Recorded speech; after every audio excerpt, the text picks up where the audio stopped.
Nous sommes à plus ou moins 25 jours du scrutin électoral. Et oui, le processus électoral qui évolue. La campagne électorale a été lancée. Mesdames, Messieurs, bienvenue dans Ça fait débat. Et oui, aujourd'hui, nous allons nous apaisantir sur justement la campagne électorale, le bilan des différents du candidat président de la République, notamment Félix-Antoine Tshisekedi qui veut briguer un second mandat. Avec quel bilan? Nous reviendrons également sur les protagonistes. Justement, il y a deux noms qui se distinguent, notamment Moïse Katumbi et Félix-Antoine Tshisekedi. Comment nous allons aller aux élections? Et ici, il y aura bel et bien élection en République démocratique du Congo. Les doutes persistent quant à ce. On va en parler ici, sur ce plateau, avec justement des invités. Nous avons Henri Mutombo, il est cadre de AREP, de Guiluando, membre de l'Union Sacrée, M. Trésor Kongolo, qui est communicateur de l'IDPS, M. Olivier Sambaï, qui est enseignant de l'université et coordonnateur du cercle axiologique de Kinshasa, et puis M. Dieudonné Mouchagaloucha, qui est un habitué d'ailleurs de cette émission, qui est président du panel des experts de la société civile. Monsieur, bienvenue sur ce plateau. Merci. Alors, nous allons entrer dans le vif du sujet. Oui, il y a plus ou moins, aujourd'hui, j'en parlerai de 5 jours depuis que la campagne électorale a été lancée. On va d'abord commencer par ce processus électoral. Deux doutes persistent à ce jour quant à ce Dieudonné Mouchagaloucha. Oui, bien sûr, non pas seulement des doutes, mais les faits parlent d'eux-mêmes, puisque vous-même, comme professionnels des médias, vous savez que les faits sont sacrés. Et donc, à ce jour, on essaie de voir s'il faut décortiquer en termes de déploiement de matériel, en termes d'assurance, en termes de garantie, en termes de confiance, en termes même d'appropriation du processus, et par les candidats et par les électeurs. Vous trouvez qu'il y a une méfiance totale, et cette méfiance prouve à suffisance que la CENI ne va pas tenir jusqu'à la date du 20 décembre qu'elle a prévue, une date du reste qui est toujours illégale par rapport à la loi électorale, je crois, son article 52, puisqu'il est connu que les élections ne peuvent avoir lieu en RDC qu'un jour férié ou un dimanche. J'ai toujours posé la question aux amis, aux collègues de la CENI qui avaient conseillé à Denis Kadima de fixer la date du 20 décembre. Donc on décidera de faire une journée ville morte ou une journée chômée et payée, sans toutefois réfléchir sur les conséquences économiques de cette journée, alors qu'il était possible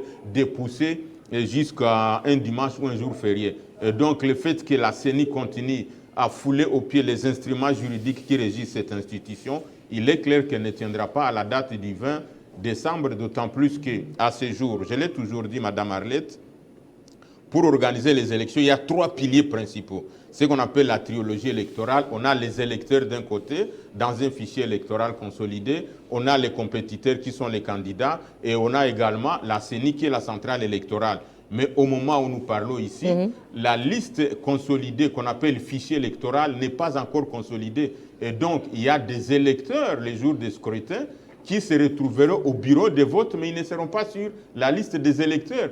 À 3 niveaux. Il y a ceux qui seront en possession des cartes d'électeurs, mais malheureusement, comme leurs données n'ont jamais été transférées, n'ont jamais été consolidées au niveau national, ils ne se retrouveront pas sur la fiche des électeurs. Il y a ceux qui seront sur la fiche des électeurs, mais qui n'auront pas de carte d'électeur. La preuve est que, madame, nous sommes sur ce plateau, jusqu'au moment où nous sommes, on continue à délivrer les duplicata. Et donc, ça veut dire qu'on va arriver même le 20 décembre, on n'a pas encore terminé à délivrer les duplicata. Or, l'élément qui permet à un électeur de pouvoir approcher, de pouvoir être accrédité, de pouvoir aller voter, de pouvoir glisser les bulletins dans l'urne, c'est la carte d'électeur. Mais si vous n'avez pas la carte d'électeur, vous allez faire quoi? Monsieur Henri Mutombo. Madame, merci beaucoup de la parole m'accorder. Je voudrais, dans la présentation, c'est vrai, cadre AREP, mais porte-parole d'Agissons pour la République, le parti de notre génération, et aussi porte-parole du regroupement AB, Agissons Bâtissons, dont l'autorité morale et le Premier ministre Sama Lukonde. AREP, c'est notre initiateur du parti, M. Guy Landomboyo. Je voudrais rapidement rencontrer mon frère ami Dieudonné dans ses balbutiements. Parce que, vous savez, quand on porte... Parce que quand il parle, vous sentez qu'il porte le message d'une certaine frange, d'une partie prenante, permettez-moi la tautologie, partie prenante du processus électoral. Quand il parle des doutes, ce doute ne se retrouve que dans son chef, et dans le chef, certainement, des gens qui défendent. la CENI qui organise les élections ne fait preuve d'aucun doute. Et la population, vous n'avez qu'à regarder, parce qu'il a parlé également des électeurs qui prétendument seraient dans un doute quelconque. Pas du tout. Le peuple congolais, où qu'il soit, est mobilisé pour pouvoir aller à ces élections. Alors aujourd'hui, quels sont les faits qui peuvent confirmer la tenue de ces élections? Mais les faits, madame, les élections sont financées. Comment dire, le fichier électoral dont il parle est consolidé. L'affichage se fait 15 jours avant le scrutin. C'est cette loi dont il fait allusion qui le dit. C'est 15 jours avant la tenue des élections qu'on affiche dans les bureaux des votes. Les duplicata. La semaine dernière, il parlait de cette question de duplicata. Les duplicata sont en train d'être donnés. En ce moment, il y avait, je crois, une dizaine de bureaux pour le retrait de duplicata. Aujourd'hui, il y en a 24. J'ai été moi-même aujourd'hui, parce qu'il faut quand même faire un monitoring pour pouvoir évidemment rassurer nos compatriotes quant à la tenue de ces élections. J'étais en Ngaliema, à la commune de Ngaliema, à ce bureau-là de la CENI. Mais le travail se fait. Moi, j'ai vu de mes yeux les gens qui sont venus avec des cartes d'électeurs pour l'obtention de duplicata. Ça a été fait. Maintenant, ce doute dont il parle, moi je comprends que Dieudonné, comme je l'ai dit, je ne l'accuse pas, je dis des choses avérées, ça se dégage dans son argumentaire. Il parle, comment dire, ce qu'il dit, c'est comme s'il est le porte-parole, il prêche pour une certaine chapelle. Ces doutes-là n'existent que dans votre camp, dans votre chef, parce que vous avez longtemps pensé que le chef de l'État serait dans l'option du glissement, pour des conciliabules politiques.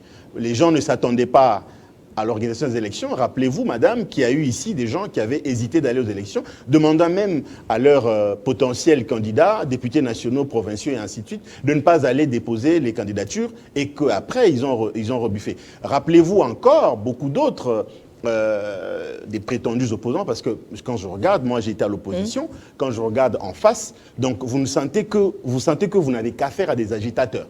Donc des gens, puisqu'il y a le pouvoir et l'opposition, donc des gens qui occupent cette sphère oppositionnelle juste parce qu'il faut exister en tant qu'opposant. Mais en réalité, ils ne le sont pas parce qu'ils n'ont pas d'argument, parce qu'ils n'ont pas la sève, la force que doit avoir une opposition, comme nous l'avions à l'époque, ils ne l'ont pas. Donc, madame, ici, je confirme et je rassure les Congolais qui nous suivent en ce moment que le 20 décembre 2023, nous irons aux élections. On abordera la question, vous avez parlé du bilan, on abordera certainement cette question. Ça sera pour renouveler le mandat du président Félix Tshisekedi au regard de toutes les bonnes réalisations qu'il a faites pour notre peuple. Olivier Sambaye, aujourd'hui, est-ce que les signes peuvent rassurer les Congolais qu'ils iront aux urnes le 20 décembre? Je vais faire une saisie immédiate, mais entre ce qui vient d'être dit par mes précédents co-débatteurs, les signes montrent réellement qu'il y aura élection le 20 décembre. Simplement parce qu'il y a un calendrier qui est publié. Le calendrier fixe même jusqu'à l'installation du président qui sera élu. La campagne est lancée depuis dimanche dernier. À gauche et à droite, on voit la campagne. Ce sont des signes qui démontrent qu'il y aura élection. Alors, le problème, c'est quoi? Je ne vais pas m'attarder beaucoup plus sur des faits tels qu'ils apparaissent. Parce que, je reviens, c'est ce que j'ai toujours proposé depuis des lustres. Depuis 2016, je propose, j'écris aux institutions du pays pour qu'on revoie la façon d'organiser les élections dans ce pays. Bon, malheureusement, on n'accorde pas beaucoup plus de crédit à ce qu'est dit un scientifique, un philosophe de cirque. On n'aurait pas dû organiser les élections avec la fameuse carte électeur. C'est quoi cette histoire? Parce que personne, je ne sais pas si je pourrais être contredit sur ce plateau, l'organisation actuelle des élections est exclusive. Parce qu'il y a une partie de la population à l'âge de la majorité qui ne vont pas prendre part aux élections simplement parce qu'ils n'ont pas eu le temps d'avoir la fameuse carte électeur. À la zone ouest, 3 mois durant, il fallait se faire enrôler. Quelqu'un qui était malade sort de l'hôpital 6 mois après, n'a pas été enrôlé. Et ils sont nombreux sur toute l'étendue du territoire, alors que ça nous a coûté 1 milliard pour un espace de 5 ans. En 2017, c'était 500 millions.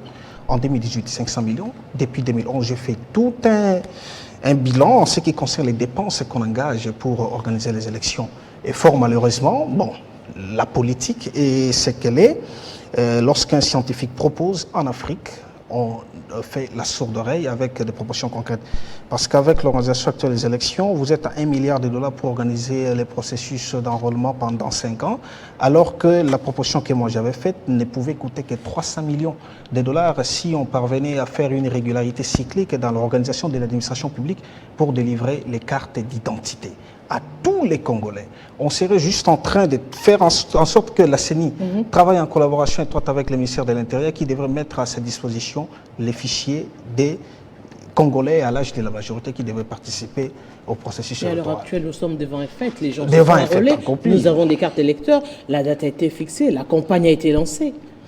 Moi, j'ai une crainte. La crainte, c'est que le jour des élections, qu'il y ait peut-être pas embrasement total du pays, mais qu'il y ait des soulèvements dans des centres. Je donne un exemple. Je suis professionnel, un professionnel qui a sa carte dont les écritures ne se font pas voir. Il arrive le jour J, la loi sera respectée, qu'un jour avant, certainement, on doit publier les noms des électeurs. Quand j'arrive, je cherche mon nom, je verrai mon nom. Mais l'assesseur numéro 1, quel est son rôle dans un bureau de vote? C'est juste pour émarger, disons, valider l'électeur afin qu'il passe au vote et après pas avoir eu la possibilité de voter et puis on émarge. Mais tout ça, il faut qu'on s'assure exactement que la personne qui est devant moi, c'est la bonne personne qui est appelée à voter. Mais lorsque déjà la carte ne sera pas visible, vous savez ce qui va se passer? La personne n'aura pas droit au vote. Selon la façon dont les choses se présentent actuellement, et quelle serait la réaction de cette personne? Et la personne ne sera pas peut-être l'unique personne dans un centre de vote, 2, 3, 4, 5, ça pourrait créer... Ils ont encore la possibilité maintenant d'aller faire des duplicata. Et la possibilité d'aller faire les duplicata, mais vous savez, la semaine passée, le président de la République l'a dit devant Kadima, c'est que se passe à la CENI. Hein. Ce qui se passe à la CENI, ça a été soulevé par le président de la République. Ce qui montre aussi que le président de la République participe aux élections en toute objectivité et se présente vraiment comme candidat. Il nous montre réellement que la CENI est indépendante, qu'il ne donne pas des injonctions parce que devant tout le monde, il interpelle le président de la CENI du fait que les agents de la CENI sont en train de monnayer les duplicata. Et celui qui n'aura pas les moyens de payer pour avoir les duplicata ne saura pas voter ces jours-là pour cet état de cause. Alors, le diagnostic est planté. Peut-être on va proposer ce que la CENI peut faire pour éviter les soulèvements dans certains centres de vote. Monsieur Trésor, les élections, c'est bien parti pour ce 20 décembre. Effectivement, pour commencer, je tiens à souhaiter un bon week-end à vous tous ici sur ce plateau. Merci beaucoup. Je pense que les élections auront bien lieu, comme le chef de l'État l'avait dit qu'il n'a pas l'intention de glisser et il ne glissera pas. Quand j'entends Mouchagaloussa émettre des doutes sur le processus électoral pendant que nous sommes à moins d'un mois de la tenue des élections, je me dis ces doutes viennent d'où? Parce que si il y a des problèmes liés à l'organisation des élections, c'est au président Kadima de nous informer. Je ne pense pas que c'est à Mouchagaloussa de nous informer parce qu'il ne fait même pas partie du bureau de la CENI. Il a dit qu'il y a méfiance de la population par rapport aux élections. Ben, c'est faux. S'il y avait méfiance de la population, comment est-ce que nous avons fait les pleins au stade des martyrs? Ces gens qui sont venus, ils sont venus pour écouter le chef de l'État, leur dire ce qu'il a fait tout au long de son mandat. Ils sont venus parce qu'ils croient en la politique du chef de l'État. Ils veulent réellement aller aux élections. Et je vais encore vous donner un autre exemple. Le chef de l'État au Congo central, une marée humaine, pour dire que la population attend bel et bien les élections. Et concernant les cartes d'électeurs, il ne faut pas faire une confusion, madame. Lors des cycles électoraux passés, les cartes d'électeurs servaient également des cartes d'identité. Mais cette fois-ci, les cartes d'électeurs ne serviront qu'aux élections. Parce qu'il y aura bientôt l'ONIP qui va octroyer les cartes d'identité. Le gros problème également, c'est ça. La carte qui devait servir aux élections, à l'heure actuelle, est illisible. Oui, si on doit prendre, en tout cas, sur les 100%, je ne crois même pas qu'il y a qu'il y a 10% des personnes qui ont conservé leur carte et qui ont encore l'identité maintenant dans ces cartes-là. Moi-même, j'ai fait partie des gens qui ont vu leur carte se détériorer. Mais moi, je suis allé, puisque j'habite Gombe, je m'étais enrôlé à Sainte-Anne. On nous a appris que pour avoir les duplicata, il faut aller à la commune de Lingwala. J'y suis allé, j'ai pris mon duplicata. Mais pourquoi les gens ne les feraient pas? Tous ceux qui veulent aller aux élections sont obligés d'aller prendre les duplicata. Donc, en quelque sorte, si, c'est comme mon frère... un deuxième enrôlement. Non. Bon, ce n'est pas un deuxième enrôlement, simplifié. parce que quand moi je suis arrivé, ils m'ont demandé mon identité et la carte qui s'est détériorée. Quand j'ai présenté ces éléments, ils ont directement retrouvé mes identifiants dans les systèmes et ils m'ont donné les duplicata. Donc pour dire que les opposants, ou bien la société civile, elle, opposant, n'ont jamais préparé ces élections et ne veulent pas aller aux élections. Et pour eux, c'est, comment je peux dire, c'est les dialogues à tout prix. Parce qu'ils veulent avoir de postes. Et aujourd'hui, je vous dis, la Constitution ne reconnaît pas les dialogues. La Constitution reconnaît qu'après chaque 5 ans, on doit organiser les élections.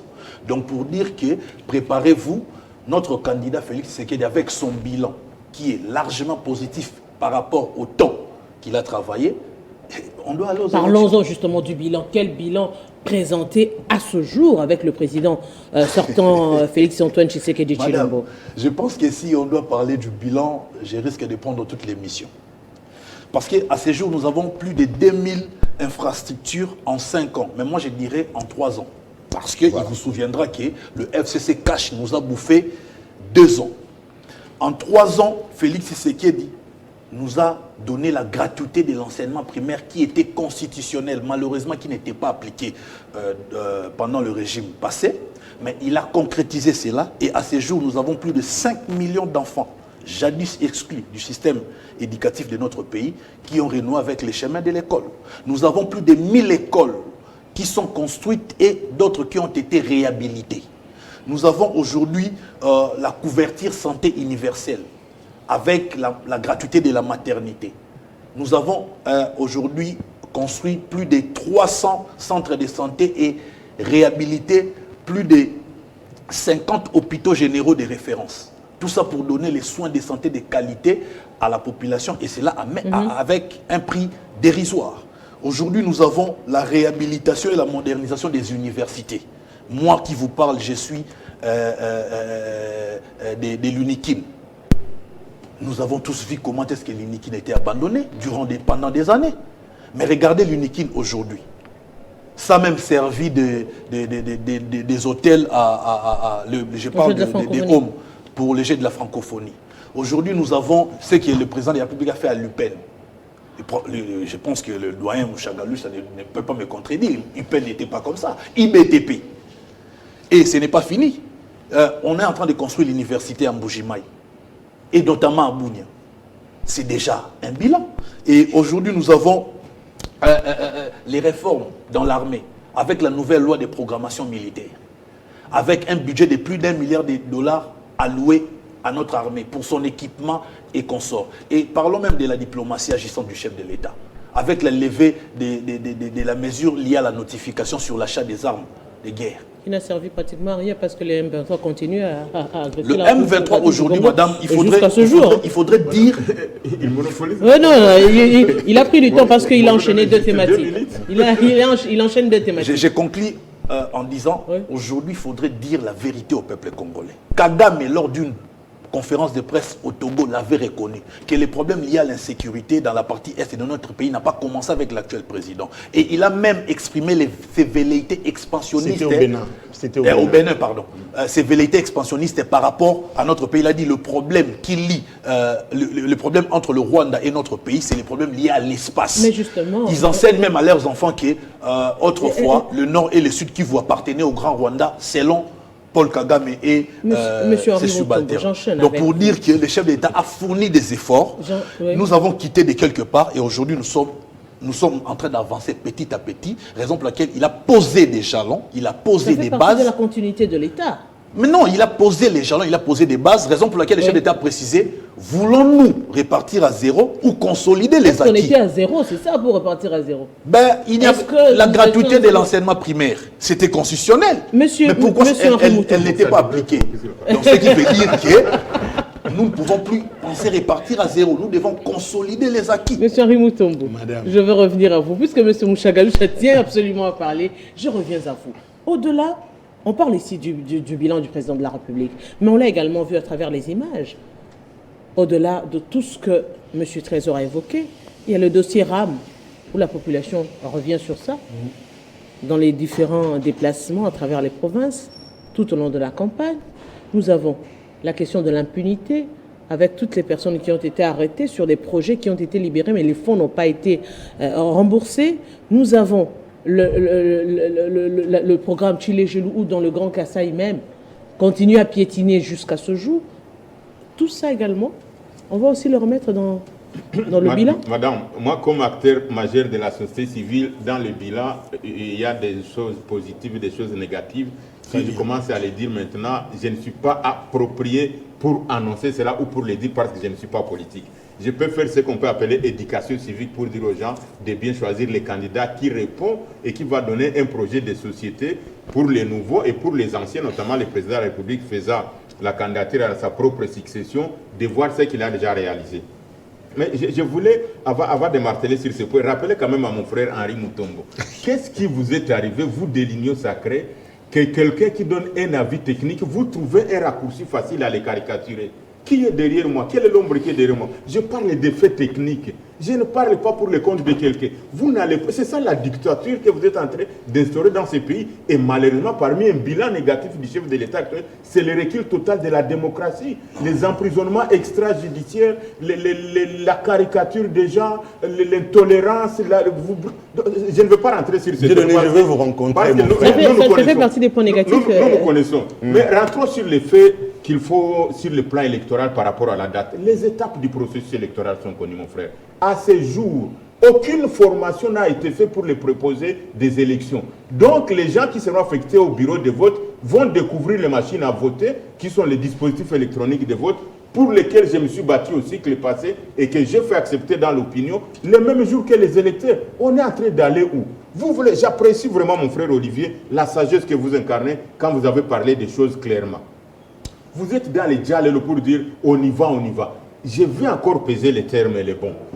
On a prévu 72 000 bureaux de vote. Quand on a prévu 72 000 bureaux de vote, ça veut dire 72 000 machines à voter.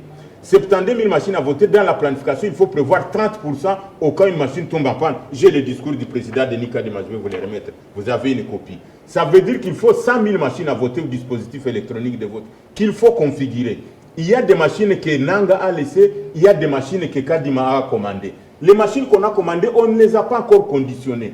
Il faut dans chaque machine mettre les candidats par rapport à la circonscription électorale où les candidats vont concourir aux 4 scrutins. Présidentiel, législatif national, provincial et les municipaux. Et il faut configurer les machines par circonscription. Ça va faire 100 000 machines qu'on va configurer. Donc, permettez, madame. 100 000 machines. Chacun de nous peut réfléchir. Nous sommes quand même des intellectuels, même les non-intellectuels. Ces machines, on va les configurer par clé USB, par flash disk. Quand est-ce qu'on va configurer 100 000 machines? Je vous informe à cette heure, prenez votre téléphone, appelez à la CENI, ces machines ne sont pas encore configurées. Il nous reste moins de 3 semaines. Vous allez déployer le matériel avec les chambardements que la CENI a fait sur les systèmes d'approvisionnement logistique en supprimant les 4 hubs qui étaient Lubumbashi, Kisangani, Kasai et Kinshasa, en centralisant ça seulement à Kinshasa. Vous les configurez ici, vous les déployez par avion chef-lieu, du chef-lieu vous les amenez à l'antenne, de l'antenne vous les amenez au bureau à l'école de vote. Ça vous peut prendre combien de temps? Je pèse les mots, j'insiste, il n'y a aucun fichier électoral consolidé à la CENI. Monsieur Dieu, justement, au regard de ce que vous avancez comme, je dirais, comme argument technique, qu'est-ce qui empêche à ce jour à la centrale électorale de dire clairement, parce qu'on suppose qu'elle est indépendante, étant technique et indépendante, on peut dire que techniquement c'est impossible et l'annoncer. Oui, je vais le prouver, je l'avais déjà dit dans mes recherches. Donc les cycles que nous subissons aujourd'hui, c'est le 4e cycle. Si je cite le professeur Ferdinand Kapanga, qui travaille également à la CENI, une éminence, il nous avait parlé le premier cycle qui était un cycle d'apprentissage, un cycle d'appropriation, un cycle d'alternance. Nous devrions avoir un cycle des acquis. C'est-à-dire qu'on ne pouvait plus rentrer sur les choses des cartes des électeurs et tout ça. Et quand on parlait de carte d'identité, mon frère, il n'y a que le président de la République qui a la carte d'identité. Arrêtez quand même de parler de n'importe quoi ici. Les cartes d'identité, on va les donner quand? On a parlé de l'imbroglio, des mixages, de l'ONIP et de tout ça. Aujourd'hui, tous les agrégats qu'on a obtenus par rapport à ça ne serviront rien à l'ONIP. On doit reprendre l'opération à zéro. On est en train de parler de quoi? Ou on parle de technique, on parle de sentiments, ou vous allez chanter les djals et le pour le président de la République en les trompant malheureusement. Et je vous informe, le président de la République, je suis d'accord avec lui, ce qu'il a dit, je le félicite vis-à-vis de la CENI. Le président de la République mérite un second mandat, c'est constitutionnel et il en a droit. Et moi, dans mon subconscient, c'est que Félix Tshisekedi a toujours eu la bonne intention de bien faire. Mais ceux qui vont lui faire échouer, ce sont les gens comme vous qui ne veulent pas lui dire la vérité. C'est les gens comme Kadima qui est en train de faire embraser le pays par tous les moyens possibles. Et ça va revenir ce qu'on appelle votre sanction. Parce que les gens aiment le président. Mais comme il y a des gens qui sont habitués à caricaturer les autres, comme il y a des gens qui manipulent les autres, comme il y a la CENI qui ne veut pas dire la vérité, comme il y a des gens qui veulent continuer à faire dépenser les candidats l'argent alors qu'ils savent qu'il n'y aura rien. Et donc on appliquera les votes sanctions au président de la République, non pas qu'on n'aime pas Tshisekedi, mais parce qu'il y a des gens qui l'induisent en erreur et qui ne veulent pas lui dire la vérité. Et donc mes frères et sœurs, rentrons mettons les bas sur les terres. Parler avec Denis Kadima, il n'y a rien qui l'empêche de pouvoir montrer, et malheureusement un autre élément, vous avez parlé du budget. Vous pouvez imaginer qu'à l'époque de Malumalu organisait les élections avec des opérations importantes, les scrutins et l'opération référendaire, avec moins de 450 millions de dollars. Aujourd'hui, nous sommes à plus de 824 millions de dollars consommés. Or, on connaît bien les matières électorales, c'est une matière transversale qui chute les jours des scrutins. Et donc, on a plus besoin d'argent maintenant qu'avant. On a déjà dépensé 800 millions de dollars. Il reste sur un budget de 1 milliard 100 millions, 300 millions de dollars. Il va falloir, et comme Denis Kadima vient d'échanger, qu'on va faire le déploiement de matériel par avion, c'est pas moi qui le dis, c'est Denis Kadima. Il n'y a personne qui m'envoie le dire. Ça va coûter encore plus. Or, la quincaillerie électorale, mon frère, tout ce qu'il y a comme papier, ça ne se déploie pas en termes de poids, ça se déploie en termes de volume, les isoloirs, tout ça. Vous allez mettre ça dans quel avion? Dans quel Antonov? Donc, c'est quand même... Il n'y a qu'une seule chose qui peut faire organiser les élections le 20 décembre, je le souligne, à moins que Denis Kadima a déjà les procès-verbaux de tous les résultats des scrutins, au prorata de chaque combinaison, non, ou alors il faut organiser les élections à main levée. Je ne vous laisse pas dire ça. Non, je ne vous laisse pas dire ça, cher ami Dieudonné. Vous savez, ça, ce sont des déclarations très graves que vous êtes en train de faire. Je vous reconnais les compétences d'expert électoral, mais vous ne devez pas en avoir le débordement de limite. Moi je reviens sur tout ce que vous avez dit, même si je n'ai pas noté, mais j'ai quand même la possibilité de vous rebalancer tout ce que vous avez dit. Tout à l'heure, vous aviez dit qu'il a violé la Constitution, pardon, la loi électorale, du fait que cette opération... Pardon, le jour du vote se déroule, le jour du vote ne sera pas un jour férié ou un dimanche. Mais écoutez, vous êtes chrétien, vous lisez la Bible. Savez-vous ce que Jésus avait dit à ceux qui lui demandaient pourquoi est-ce qu'il avait guéri un malade le jour du sabbat? Vous comprenez, vous connaissez la suite. Donc, ça n'est pas parce qu'on fait les élections un mercredi que, évidemment, cela va faire que le ciel tombe sur nos têtes. Messieurs Dieudonné Mouchagaloussa, je vais vous dire quelque chose. Vous êtes expert électoral, mais vous travaillez en dehors de cette institution, la CENI.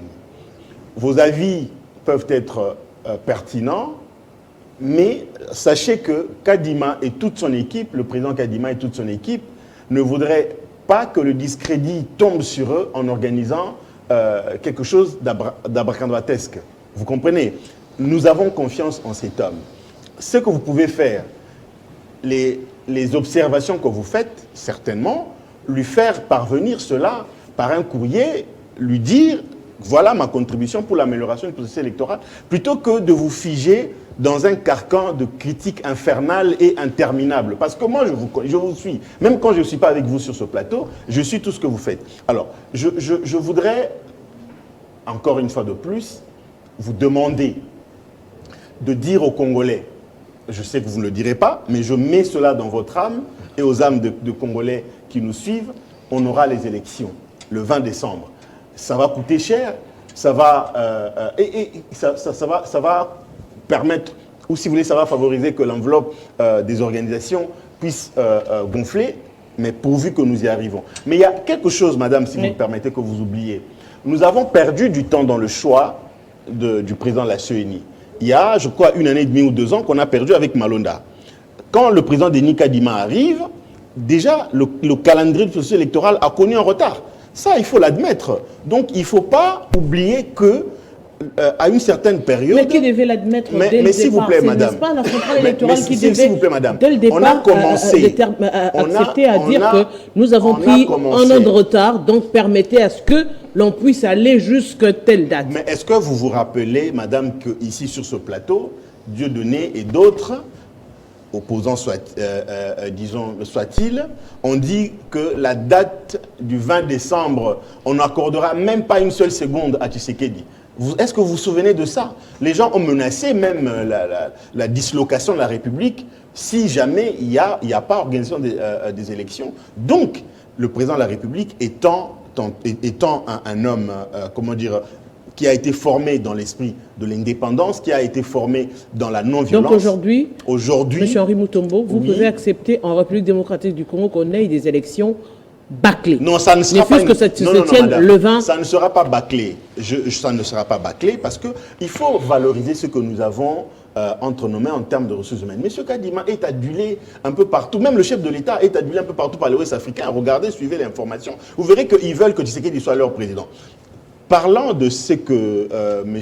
Mouchagaloussa a dit ici, le président l'avait décrié. Je vous apprends que le responsable de l'antenne de Mungaliema a été arrêté à cause de ce que nous fustigeons, la vente des cartes et tout ça à 10 000 francs. Il a été arrêté. Vérifiez cette information. L'antenne de Mungaliema. Bravo. Il faut applaudir. Donc, on l'a arrêté. Et c'est le président de la CENI qui a demandé que ce monsieur soit arrêté parce qu'il dépend de son entreprise, enfin de la CENI. Donc ce monsieur est arrêté. C'est pour dire quoi? C'est pour dire qu'il y a la volonté de bien faire et de satisfaire les attentes de tous les Congolais qui veulent aller aux élections. Alors, le bilan, on en parlera. Oui. Je compléterai mon frère qui a parlé du bilan du chef de l'État parce qu'il y a des bilans qui ne sont pas matériels, qu'il faut en parler. Il y a évidemment des bilans, par exemple, sur la restauration du fonctionnement des institutions de l'État. Ça, il faut le souligner parce qu'à un moment donné, il faut dire ici que les institutions de l'État, à une certaine époque, il y avait comme une sorte de dichotomie, il y avait comme une sorte de conflit entre les institutions. Mais avec le chef de l'État, aujourd'hui, il y a évidemment une collaboration, une coordination. On sent que, évidemment, les institutions de la République sont stables et fonctionnent pour le bien de l'État. Monsieur Olivier, aujourd'hui, quelle serait la solution pour apaiser les esprits de ceux que certains considèrent comme sceptiques ou encore rassurer les Congolais, je dirais, qui sont assez douteux par rapport à ce processus? Bon, le point de départ, c'est qu'on a mis en place la CENI. C'était juste pour rassurer les sceptiques que le ministère de l'Intérieur ne va pas bâcler les élections ou on ne va pas organiser les élections pour que le ministre de l'Intérieur conserve son siège. C'est justement la raison pour laquelle on a mis en place la CENI. Parce que partout ailleurs, il n'y a pas la CENI, surtout, disons, dans des pays occidentaux où les choses sont très bien organisées. Le ministre Mouyaya l'a dit ici, le mardi, lors de l'émission avec JMK, a souligné normalement que dans des pays structuré, on ne peut pas parler de la CENI. Mais nous avons une problématique de crise de confiance, c'est la raison pour laquelle on a mis en place une structure entièrement à part et à part entière qui organise les élections.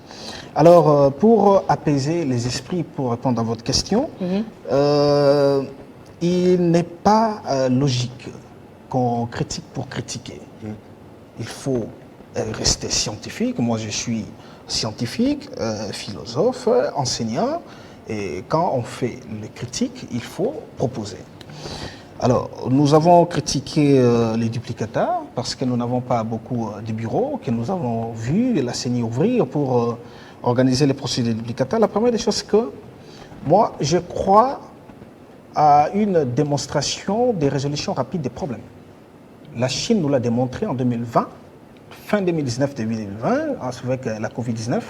En moins d'une semaine, il y a des hôpitaux à plus de 1000 lits ont été construits parce qu'il y avait une urgence. Quand il y a urgence, on active les batteries et puis on met en place les systèmes qu'il faut pour résoudre les problèmes. Le problème est réel et le président de la CENI est conscient, les parties prenantes à ces élections en sont aussi conscientes.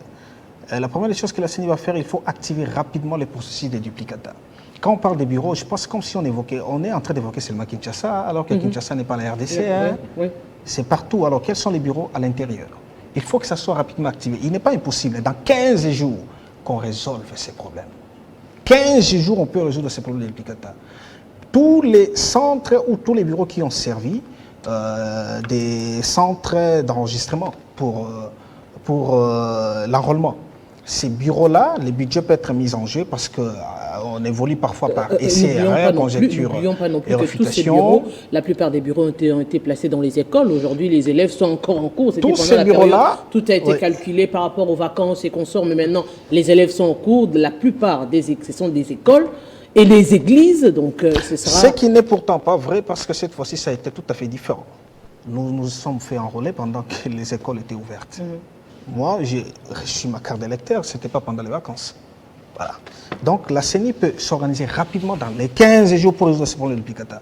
Ma crainte, c'est que les jours des élections, qu'il y ait soulèvement dans certains centres où les agents, et disons, les citoyens ne sauront pas voter simplement parce qu'ils n'auraient pas eu le temps de faire les duplicata. Dans 15 jours que la CENI, je pense que l'émission sera suivie, que la CENI, ensemble avec le gouvernement de la République, les véritables bailleurs de fonds... Il n'y a pas que ce problème de carte. Il n'y a pas ça, il n'y a pas que ça. Il y a des problèmes. Deuxième problème, c'est le problème d'ordre logistique. Dieudonné l'a soulevé, le problème d'ordre logistique. C'est pourquoi j'ai évoqué le cas de la Chine qui a résolu rapidement les problèmes de la Covid-19 parce que ça paraissait urgent. Qu'on mette en place, que la CENI nous présente la cartographie, ses difficultés, ainsi que la cartographie des risques et des difficultés, afin que les moyens soient mis à contribution pour rapidement résoudre les problèmes. Parce que c'est quand même inquiétant qu'on parle des 72 000 machines qui ne sont pas encore configurées. Alors on ne peut pas douter à l'informatique parce qu'il y a lieu de résoudre rapidement les problèmes si on travaille d'arrache-pied nuit et jour. Que la CENI présente la cartographie des risques et des difficultés afin que les bailleurs des fonds principaux, qui est le gouvernement, débourse les moyens qu'il faut pour résoudre ces problèmes. Sans cela, le 20 décembre, on risquerait d'avoir un sérieux problème. On ne peut pas conclure qu'il n'y aura pas élection, que ça sera bâclé, que ça sera chaotique. Encore faut-il savoir que c'est une œuvre humaine. Et je m'aimerais parler un peu comme l'a dit Gaston Bachelard, la science évolue par essai et erreur, par conjecture et réfutation. Là où on voit les problèmes, on les conjecture, on les refute. Et puis, lorsque la problématique se présente en ce qui concerne les volets logistiques, mais il faut proposer. Quelle est la solution qu'on propose? Aussi, nous devons noter que l'homme riche n'a pas de problème, a toujours la solution. Mais la solution par rapport au problème de la CENI, ce sont les moyens que les Congos ne manquent pas. Donc on a toujours la possibilité de décanter la situation, qu'il faut qu'il y ait un débat de fond. Fort malheureusement, ça s'est terminé, je pourrais dire, en queue de poisson, lorsque tous les candidats présidents de la République étaient là et puis ils n'ont même pas signé les codes de bonne conduite, ce qui est encore un problème très inquiétant. Qu'il y ait un débat de fond rapidement pour qu'on résolve ces problèmes, afin que le 20 décembre, qu'on ait des élections. Aussi, s'il faut rapidement revenir en ce qui concerne la date, le 20 décembre, comme c'est une journée ouvrable, à mon avis, ça ne pose aucun problème parce que pour l'enrôlement, nous nous sommes rendus dans des centres pendant les jours ouvrables. C'est différent. L'enrôlement, c'est des groupes de gens qui viennent aujourd'hui, demain, pendant une période. Les élections, c'est un seul jour où tout le monde va aller vers les centres pour s'enrôler. Déjà, il se posera un problème. Ça veut dire que si je veux aller voter, je n'irai pas au travail. Non. Je n'irai pas au travail. Alors que, par exemple, pour moi ici, il doit y avoir le journal à 13h. Il doit y avoir ceci, sans compter les entreprises publiques. Et si tout le monde fait ça, Ça veut dire que ce sera, en principe, on devrait décréter Madame, cette journée chômée et payée. S'il vous Madame, plaît, ça ne 30 secondes. 30 En secondes. principe. 30 Madame, secondes. madame. 30 secondes, s'il vous plaît. Je l'ai soulevé, vous en avez 30 parlé. secondes. Si vous pouvez 30 permettre. secondes, oui, juste 30 secondes. Oui. Il ne nous est jamais arrivé dans ce pays ou ailleurs qu'un match, notre équipe a gagné et le chef de l'État, je ne dis pas Fachi, mais Kabila ou les Mobutu, disent qu'à cause de cet événement, demain c'est journée On ne refuse pas, on demain le dit, c'est journée fériée payée. Techniquement, il sera difficile Moi, je ne aux vois gens pas- d'aller je ne vois- travailler. je- je ne vois pas on pourquoi déclarera ça chômé et pourquoi payé. on est en train de se morfondre, on trépigne à cause d'un jour. Voilà, c'était juste la petite intervention que je voulais Alors, faire. les gouvernements et les partenaires par excellence de la CENI. Les gouvernements et la CENI vont trouver un compromis et je suis sûr et certain que la ministre du Travail va faire un communiqué pour déclarer cette journée-là chômée et payée et l'État va prendre ses responsabilités pour compenser les primes parce qu'on ne peut pas revenir sur ça, c'est déjà fait. Tout ce qu'on pourra dire, ça pourra Ça a poser déjà été problème. fixé. Les problèmes Mais- à faire, c'est de proposer. Alors, Pour que vous n'ayez pas les justement, difficultés à venir présenter le journal, il faut que la ministre du Travail déclare ça au chômage payé. bien qu'à cela ne tienne, on va quand même présenter le journal. Parce que les fériés, on présente toujours. Voilà. On sera obligé de travailler, de relayer les Malheureusement. électeurs qui seront dans les urnes. En fait, aujourd'hui, il y a deux tendances, deux candidats qui se dessinent. D'un côté, il y a Moïse Katumbi, où il y a également d'autres candidats qui se rallient à lui. Et de l'autre côté, il y a Félix Tshisekedi. C'est un tableau qui commence petit à petit à se dessiner pour ce 20 décembre. Aujourd'hui, des tendances. C'est vrai, Moussa Galoucha l'a dit, bien que de la société civile, mais les électeurs devront se décider au regard de ces deux tendances qui se dessinent clairement à ce jour. On se dit aujourd'hui, est-ce la continuité avec Félix Tshisekedi ou encore la rupture avec Moïse Katumbi Chapwe? Je prends la parole? Oui. D'accord, merci beaucoup. Vous savez, je vais aller à la conclusion et puis remonter à l'introduction. On ne change pas l'équipe qui gagne. Donc, au regard de ce que le président de la République a fait, les Congolais savent que... Vous le savez ou les Congolais? Les Parlez pas Congolais. les Congolais ici. Parlez de votre... Oui, Hein. les Congolais savent. Moi, je suis Congolais. Oui. Je ne suis pas un Nous étranger. aussi. Voilà, donc les Congolais savent, ceux qui me suivent. Mhm. Et ils acquiescent. Et aussi, ils concèdent. Ils disent, oui, c'est ça. Les Congolais savent qu'on ne peut pas changer l'équipe qui gagne. Parce que ici, Madame Arlette, je vous regarde droit dans les yeux. Je vous dis ceci. Quand vous regardez ceux qui désistent en faveur de Moïse Katumbi, lui encore, Moïse Katumbi, c'est quelqu'un où si aujourd'hui on se met à analyser, il y a beaucoup de choses à dire au propos de ce monsieur. Mais je parle du président de la République.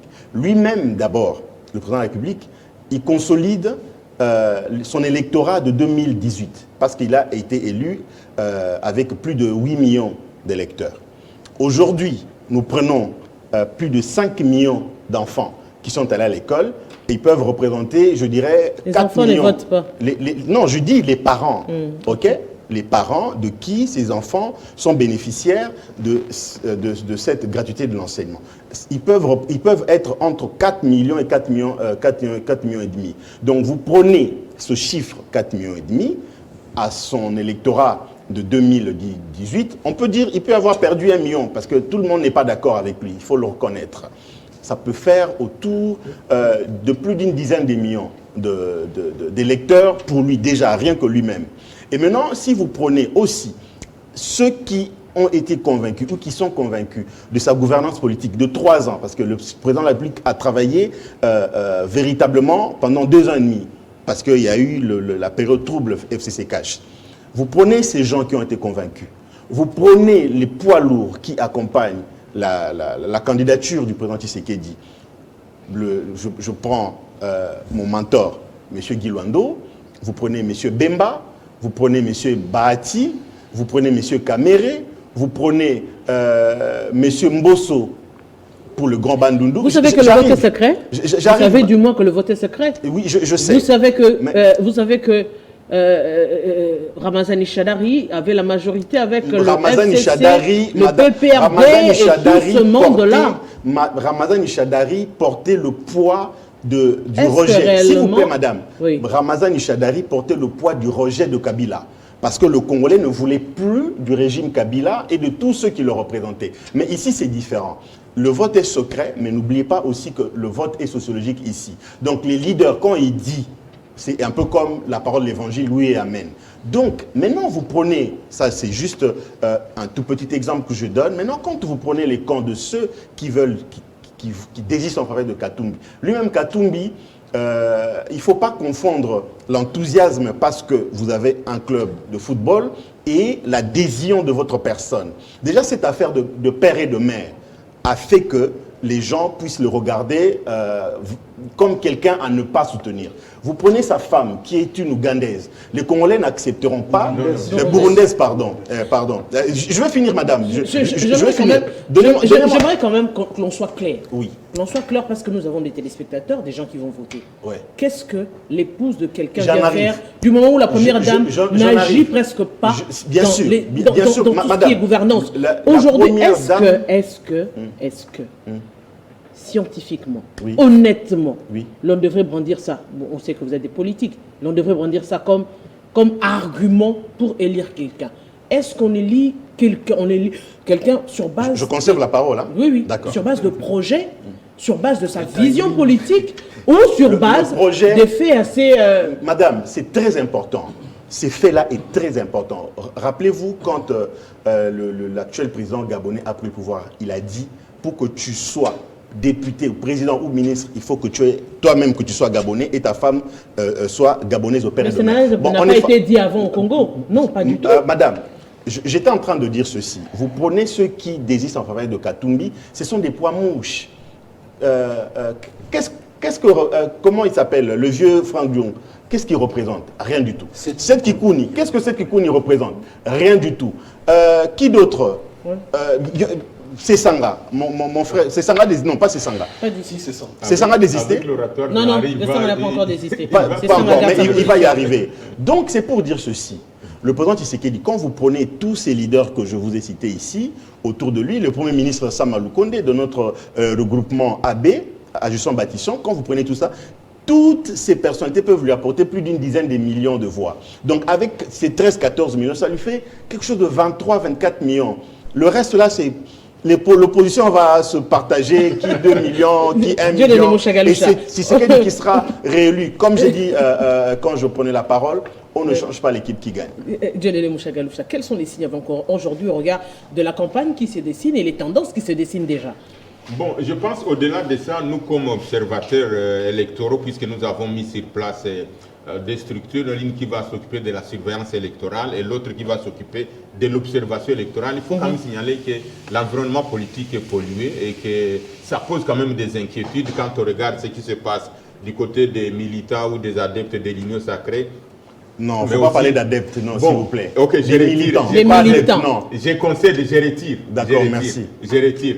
Les militants ou les partisans alors de l'Union sacrée, mais de l'autre côté de l'opposition, on constate quand même qu'il y a une ébullition. Et cette ébullition-là, nous sommes en train de vouloir conseiller, de faire un appel à l'apaisement. Et cet appel à l'apaisement concerne non seulement tout l'ensemble de la population congolaise, mais aussi ceux qui sont au pouvoir, ceux qui sont aux commandes.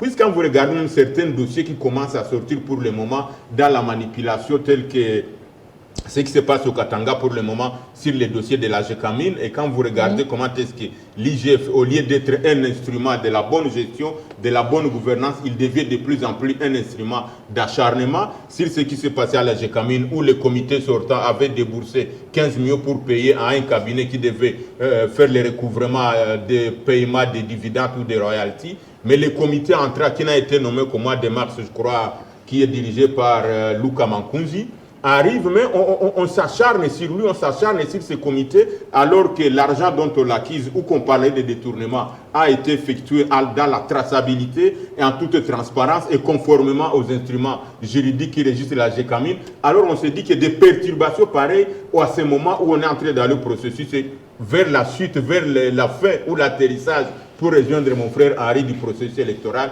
il est important qu'on puisse quand même éviter certaines choses, mais nous continuons à dire qu'il faut un appel à l'apaisement, et donc il ne faut pas qu'on brûle le pays. J'en profite pour saluer une fois de plus mon frère Olivier, même s'il est très diplomatique dans ses paroles par rapport au 20 qui a un risque réel, et le risque par minimum, le risque est tellement grand par rapport à ça. Et donc, je crois qu'il est possible qu'ensemble, comme il a dit que le chef de l'État, comme proposition pour citer des éléments principaux, que le président de la République, je ne cesse jamais de le dire, je le dirai 1001 fois, puise dans sa sagesse, au regard des prérogatives constitutionnelles qui sont les siennes, de pouvoir décrisper la situation politique. Mon frère a parlé que ce n'était pas constitutionnel de dépasser l'État, mais aussi quand on a constitué l'Union sacrée, je me rappelle, j'ai vu le président de la République puiser dans sa sagesse, utiliser toutes les énergies possibles pour consulter la classe politique, les acteurs de la société civile. Ce n'est pas constitutionnel, mais l'Union sacrée a été mise sur place en pleine législature. Donc ça, on peut garder ça. Deuxième élément pragmatique, madame, on l'a dit, il faut que la CENI fasse un chemin critique. Et ce chemin critique là, c'est faisable partout, on a déjà fait des études. Lorsqu'on arrive presque à la chute ou lorsqu'on arrive au bout du processus, on doit présenter un chemin critique pour dire à l'ensemble de la population, voici ce que nous avons fait, voici ce qui reste à faire. La classe politique, la classe sociale, vous demandez quoi, vous voulez quoi, pour rejoindre ce qu'Olivier a dit. Et donc, il est possible de trouver une compréhension globale, une vision commune et un atterrissage d'ensemble. Il faut éviter des défis, il faut éviter de croire qu'on va y aller, va que pour pouvoir brûler le pays. Il faut qu'on fasse, entre guillemets, si je peux le dire, et des concertations politiques et des concertations techniques. Donc la CENI présente réellement les chemins critiques. Mais à l'heure actuelle, les concertations politiques, ça va se faire comment? Parce que tout le monde se déploie pour aller battre campagne. Ça va se faire quand? Parce que j'ai parlé du mot concertation politique entre guillemets, mais tout ce qui peut permettre à ce que les gens se rencontrent, à ce que les gens communiquent, à ce que les gens fassent des propositions, comme je vais le faire sur demande d'Henri pour faire des propositions à la CENI. Donc c'est faisable et je suis convaincu que la nation est au-dessus de tout. Nous avons un seul élément commun, c'est ces pays qui nous appartiennent tous. Il ne faut pas qu'on y aille par défi. Il ne faut pas dire non, les 20 bolinga tête au Gokende. Non, il faut quand même qu'on puisse y aller mollo pour dire bon, ok, nous sommes d'accord, on fait comment. Si l'ensemble de la population décide d'y aller, on va y aller. Si l'ensemble de la population décide de pouvoir mettre un break pour faire effectivement, sur le plan technique, la refonte partielle du fichier électoral, on va le faire. Que continuer à délivrer les duplicata les jours même où les scrutins auront lieu et que quelqu'un arrive au centre. Parce que le nombre croissant des candidats est là. Et donc, il y aura beaucoup de gens qui vont vouloir amener les voix pour le leur. Henri Mutombo, je sais que vous allez voter par dérogation, ce qui fera grossir la liste d'émargement que mon frère a voulu évoquer ici. Si vous arrivez et vous trouvez que votre nom n'est pas sur la liste des électeurs, vous allez faire quoi par rapport à ce bureau de vote-là? Or, vous êtes convaincu que c'est votre voix qui va faire passer Guy Luando, c'est votre voix qui va faire passer son Excellence Félix Antoine Tshisekedi Tshilombo. Ou moi-même, 164. Ou même vous-même. Et probablement, j'en profite, je sais que je n'ai plus la parole, pour saluer notre frère, notre ami qui a toujours animé cette émission, Fabien Lumbala, qui est sur terrain. Je ne sais pas son numéro, c'est le numéro de sa campagne. On va en parler justement avant la fin de cette émission. Oui, donc je souhaite plein succès à Fabien Lumbala. Je sais que c'est un homme intelligent qui a une lecture croisée de la politique de ces pays, qui est un homme socialement bien, et donc je suis convaincu que ceux qui auront l'occasion de tomber sur sa fiche ou sur sa campagne. Voilà, Fabien Lumbala qui est candidat, le numéro 368. Voilà, numéro 368, donc je lui souhaite bonne chance. Alors justement, on en vient parce on est en train de chuter d'ailleurs. Les candidats se sont dessinés, oui. Vous n'êtes pas politique, vous êtes scientifique, mais ce qui va pousser les personnes, la population à aller voter, c'est justement des faits. Des faits aujourd'hui. Comment arriver à analyser scientifiquement pour arriver à faire un bon choix? La situation actuelle du pays est hybride. Vous savez... Comme les régimes politiques d'ailleurs. Vraiment, c'est très compliqué. Vous savez, pour voter au Congo et en Afrique, on est loin d'être très rationnel et raisonnable. On vote par affinité. Je suis candidat. Vous savez, je ne connais pas personnellement M. Henri. C'est la première fois qu'on se rencontre dans un plateau de télé. Bon, si je suis électeur de Lukunga, comment est-ce que je vais voter pour lui? Je ne le connais pas. Mais il faut qu'il vienne me convaincre. Comment est-ce que je serai convaincu que je dois voter pour lui à l'Okonga? C'est justement ça le problème. Tout ce qu'il va présenter comme discours, je dirais, oh, j'aime mon ami qui est candidat. Peut-être que son discours et son projet, en tant que député, ce qu'il va apporter au Parlement, serait beaucoup plus alléchant que celui de mon ami. Mais je ne vais pas lui donner le suffrage. Je voterai pour mon ami par affinité. C'est ça les élections au Congo. Et il est très difficile de sortir quelqu'un de son carcan. Ceux qui soutiennent tel candidat ne vont jamais présenter la négativité, tous les côtés négatifs de ces candidats. On vote par affinité. C'est justement ça le problème. Alors, ce qu'on doit faire, en principe, on devait sortir de cette situation. En quoi faisant? En instaurant un système où on serait en mesure de voter des personnes vertueuses. Comment est-ce que cela devait être possible? Actuellement, nous sommes dans une situation telle qu'on donne à la population congolaise des chefs d'État, par 2 fois, et ce serait la 3e fois, qui ne sont pas populaires. Dans ce sens que l'élection organisée à la majorité simple. Ils sont à 26, si le premier a 27%, il est président de la République. Mais c'est grave! Et il y aura 77% de la population qui seront contre celui qui sera proclamé élu président de la République. Conséquence, on n'a pas les débats contradictoires. Si on a élection à 2 tours, on saura exactement opérer un bon choix. Moi, je peux soutenir X candidats. Les jours de débat contradictoires, je vois vraiment qu'il est nul, incapable de réfléchir. Mais je dois me remettre en cause directement. Je dis non, je ne vais pas voter pour lui. Actuellement, la situation actuelle, les gens vont voter par affinité pour défendre ou pour asseoir leur confort, parce qu'ils sont déjà dans les conforts, ou pour chercher à entrer aussi aux affaires. C'est justement ça le problème. Ceux qui soutiennent les candidats qui n'est pas au pouvoir cherchent à entrer aux affaires pour bouffer, pour dire c'est aussi notre tour. Ceux qui sont dans les affaires vont chercher à consolider ce qu'ils ont eu comme confort pendant qu'ils sont aux affaires. C'est justement ça le problème. Au stade actuel, comment voter? C'est ça la question. Je ne sais pas s'il y a la réponse que les autres pourraient donner à ce qui Nous sommes... c'est ça le problème avec les scientifiques. Il ne dit pas tout droit, il a fui très bien d'ailleurs cette question. Nous sommes vraiment arrivés à la fin. Oui, la réalisation, vous avez parlé du bilan, vous avez été le premier. Mais oui. Ils ont parlé 2 fois une fois. On va terminer avec vous avec une minute, justement. 30 secondes. Non, on n'a pas le temps. On terminera avec moi, madame. On termine avec M. Trésor. Bon, comme il n'y a plus de temps, je voulais au fait enlever un peu l'obscurité qui est, j'ai trouvé sur ce plateau. Il n'y a pas 2 tendances qui se dégagent, madame. Il ne faut pas enterrer Martin Fayulu aussi rapidement. Il vous souviendra que Martin Fayulu était sorti 2e à l'élection présidentielle passée. Donc, deuxième. Ah, ok. Merci. Donc, il a un ancrage plus que Moïse Katumbi. Voilà. Jusqu'à preuve du contraire, Moïse Le Katumbi... résultat que lui-même conteste. Non, jusqu'à cette deuxième position. Moi, je respecte la CENI et la Cour constitutionnelle. Donc, jusqu'à preuve du contraire, Moïse Katumbi reste encore un leader d'une province. Et encore que le Grand Katanga, autrefois, n'est plus le Katanga d'aujourd'hui. Mais il est en train de faire le plein, ça est en train de se... Attention, les pleins par curiosité et les pleins de gens qui viendront pour vous voter, c'est autre chose. Donc vous aussi, vous faites des pleins de curiosité. Moïse Katumbi, d'abord, le peuple n'a pas confiance en lui parce que son père est un Israélien et sa femme est burundaise. Comprenne qui pourra. Alors je voulais au fait éclairer votre lanterne pour ce qui concerne le basculement de la majorité en pleine législature.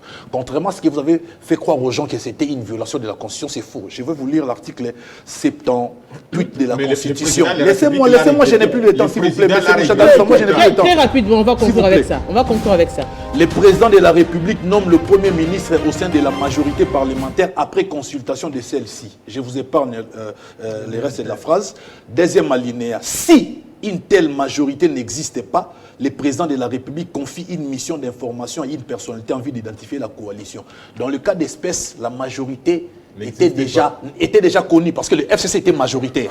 Raison pour laquelle le président n'avait pas nommé un informateur. On est directement aller dans la coalition FCC Cash. Et quand cette coalition n'a pas tenu, les chefs d'État voulaient vérifier réellement si cette majorité du FCC... Comment vérifier des gens qui sont élus, qui sont au Parlement et avec raison pour laquelle quand on a XY, nommé un informateur, là maintenant ça nous ramène à l'article... Quand on a nommé un informateur, ça nous a ramené à l'article 101 de la Constitution. S'il vous plaît, j'ai conclu. Oui, conclu. À l'alinéa 4 qui stipule que les députés nationaux représentent la nation, alinéa 5, tout mandat impératif est nul. Ce qui veut dire que les députés ont cette liberté de décision, de choisir et de ses avis. Pour dire que vous avez fait croire pendant longtemps aux gens que les présidents avaient violé la Constitution, c'est faux et archi faux. Là, je vous parle en tant que politologue. Tout en refusant de dire qu'ils ont quitté l'FCC ou l'autre camp. Madame, je voulais également préciser, vous avez dit que la première dame n'avait aucune influence sur la gestion du pays. Au contraire. La première dame, elle est très, très influente. Donc, si nous avons aujourd'hui une première dame burundaise, je pense que les pays... Là, vous parlez de la sociologie. Oui, bien sûr, c'est très important. Mais entre nous sommes en train de parler de la gestion de l'État, s'il vous plaît. On doit rester cohérent. On parle de la gestion de l'État. En quel moment où la première dame joue un rôle dans les institutions? Elle joue un rôle, mais qui n'est pas... Un rôle à l'abri de regard. Et c'est très important. Donc, on ne peut pas avoir une première dame étrangère dans les conditions actuelles. Merci de reconnaître. Comme j'ai la parole, nous avons fini. Comme j'ai la parole, nous avons 5 fini. secondes. Non, comme j'ai la parole, merci. 5 secondes. Merci, oui. madame. Comme j'ai la parole, 5 secondes seulement. Je voudrais demander aux Congolais qui me regardent en ce moment, voter pour le président de la République, le numéro 20. Non. Moi, qui suis au numéro 164, le commercial est en train de vous écouter. Je vous dis grand merci. Je vous dis grand merci. Grand merci à vous. Vous êtes une sportive. Oui. Je ne sais pas, après la pluie, vous avez vu l'état du stade de Tata Raphaël. Donc, pour demander à ceux qui gèrent ces stades, veuillez prendre soin de ces stades, c'est très important. Comme le recteur Jean-Marie Kayembe Ntumba prend soin de l'université de Kinshasa, comme ça a été réhabilité. Prenez soin de tout ce que le chef de l'État a pu arranger et réhabiliter jusqu'à là. Bon, moi aussi j'ai fait mon Libanga. Moi aussi je fais carrément mon Libanga. Monsieur Fouquet Lumbala Kalonji, qui est présentateur de cette émission, et bien lui, qui ne sera pas pour un bon moment avec nous parce qu'il est candidat à la députation nationale au niveau de la FUNA avec le numéro 368. Grand merci à vous, aimables téléspectateurs. Grand merci, M. Mouchagaloucha. Grand merci à vous, M. Olivier Sambaye et M. Trésor Ngolo. M. Henri Moutombo, c'était un grand plaisir de partager ce plateau avec vous, aimables téléspectateurs. On se retrouve très prochainement avec le même plaisir sur ce même plateau de Télé 50.